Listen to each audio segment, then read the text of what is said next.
Sex drive, or our motivation to achieve orgasm. Sexual pleasure is associated with orgasm, and the first step in enjoying orgasm is for a person to be motivated to do so. If we look at how women invest their money and their efforts, they probably spend as much on cosmetics, high heels and revealing clothing as men spend on sex and pornography. A woman's sexual focus is to get a man into bed, and that's the easy part.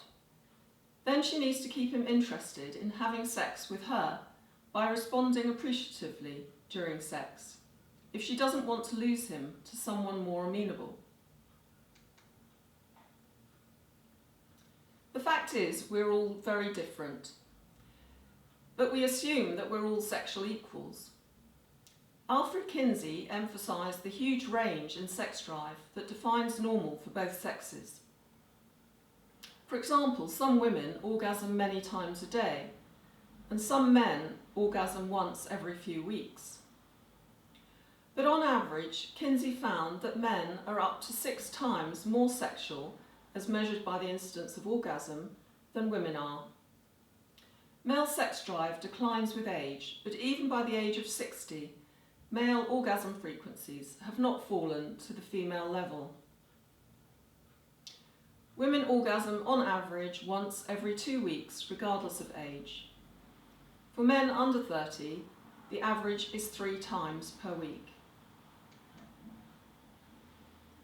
Unlike men, women do not approach sex just short of an orgasm, which explains why men tend to initiate sex, but also why a woman offers a man intercourse rather than focus on obtaining the stimulation that might lead to her own orgasm.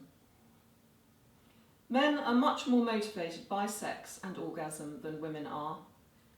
In a competitive world, more is always equated with better, but there is nothing to prove that people with a high sex drive are any happier than those with a low sex drive.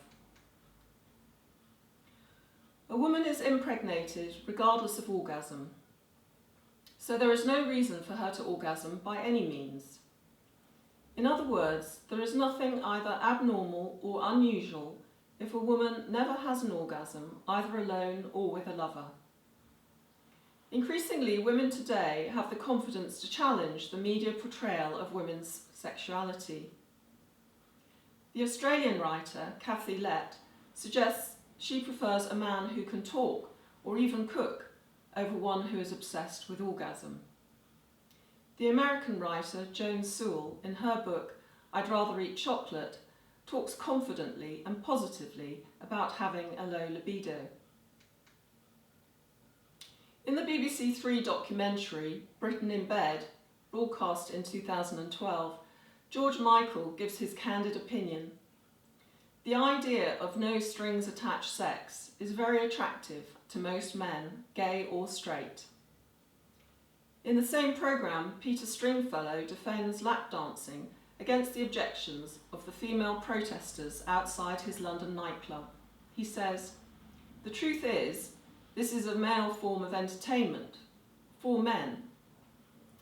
Sex is evidently a frivolous form of entertainment for at least some men, but it involves a more serious emotional commitment for most women. These basic differences between the sexes need to be reflected in sex information if we are to present couples with reality rather than fantasy."